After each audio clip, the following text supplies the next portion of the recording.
Hi friends, welcome to Sneha vlogs అండి. మనకు అప్పటికప్పుడు స్వీట్ తినాలనిపిస్తే ఇలా చేసుకోండి, చాలా ఈజీగా. ముందుగా అయితే ఒక కప్పు షుగర్ తీసుకొని దాన్ని అయితే కరిగించుకోవాలండి. దీంట్లో ఏ వాటరు ఏమీ వేయొద్దు. పాలైతే ముందుగానే కాగబెట్టి చల్లార్చుకోవాలి. ఇలా కరిగిపోయిన షుగర్లో కొంచెం పాలు వేసి ముందుగా అయితే కొంచెం వేసి కలుపుకోవాలి.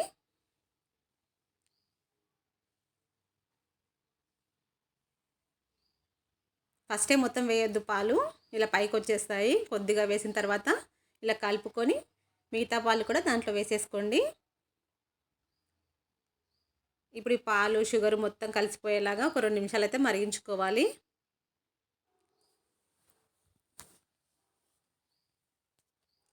మరిగించుకొని దాన్ని అయితే పక్కన పెట్టి చల్లార్చుకోండి. ఇప్పుడు ఒక బౌల్ తీసుకొని 2 ఎగ్స్ని అయితే పళ్ళగొట్టుకోవాలండి.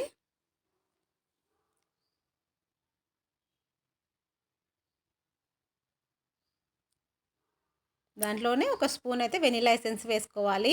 స్వీట్ ఎగ్ స్మెల్ రాకుండా ఉంటుంది.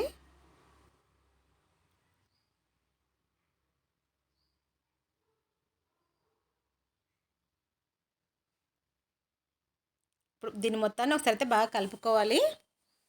ఇది ఎంత బాగా కలిపితే స్వీట్ అంత బాగా వస్తుందండి.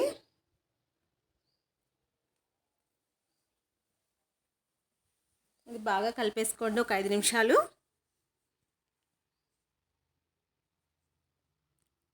ఇప్పుడు దీంట్లో మనం ముందుగా పాలైతే ఉన్నాయి కదా, పక్కన పెట్టిన పాలు, అవైతే కొద్ది కొద్దిగా వేసుకుంటూ కలుపుకోవాలి.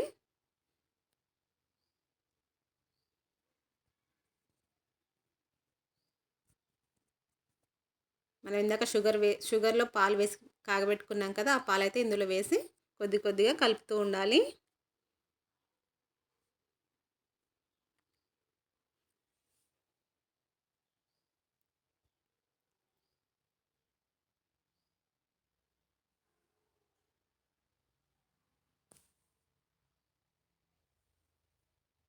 చాలా టేస్టీగా ఉంటుందండి స్వీట్ ఇది. నోట్లో వేసుకోగానే కరిగిపోతుంది. పిల్లలకి, పెద్దలకి అందరికీ నచ్చుతుంది స్వీట్ ఇది. తప్పకుండా ట్రై చేయండి. ఇలా పాలన్నీ వేసి కలుపుకోండి బాగా. ఇప్పుడు దీనంతా ఒకసారి అయితే వడకట్టుకోవాలి.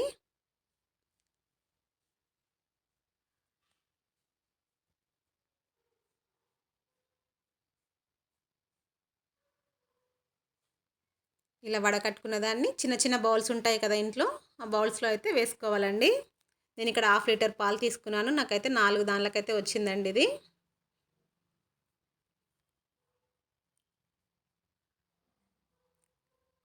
ఇలా బౌల్స్లలో వేసుకొని పొయ్యి మీద అయితే ఒక వెడల్పాటి గిన్నె పెట్టుకొని దాంట్లో అయితే ఇవి పెట్టేసుకోవాలండి. మీరు పైన మూత అయినా పెట్టుకోవచ్చు. నేను ఇక్కడ కవర్ వేస్తున్నాను. మీరు పైన మూత అయినా పెట్టుకోవచ్చు. ఆవిరి వాటర్ అనేది దాంట్లో పడకుండా అంతే.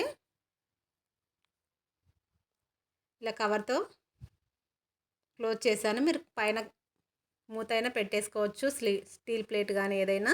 కొద్దిగా వాటర్ వేసి మూత పెట్టేసి ఆవిరికైతే ఉడికించుకోవాలండి ఒక 20 నిమిషాలు. చిన్న మంట పైన 20 నిమిషాలు ఉడికిన తర్వాత చూడండి. ఇప్పుడు తీసేసుకొని చూడండి, రెడీ అయిపోయిందండి. చాలా సాఫ్ట్గా వచ్చింది, చాలా బాగుందండి. పైన గార్నిషింగ్ కోసం అయితే కొద్దిగా బాదం జీడిపప్పుతో అయితే వేసుకుంటున్నాను.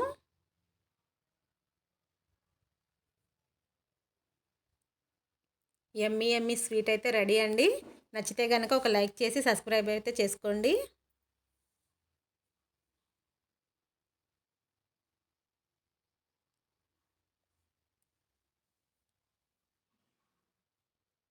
చూడండి, టేస్టీ స్వీట్ అయితే రెడీ.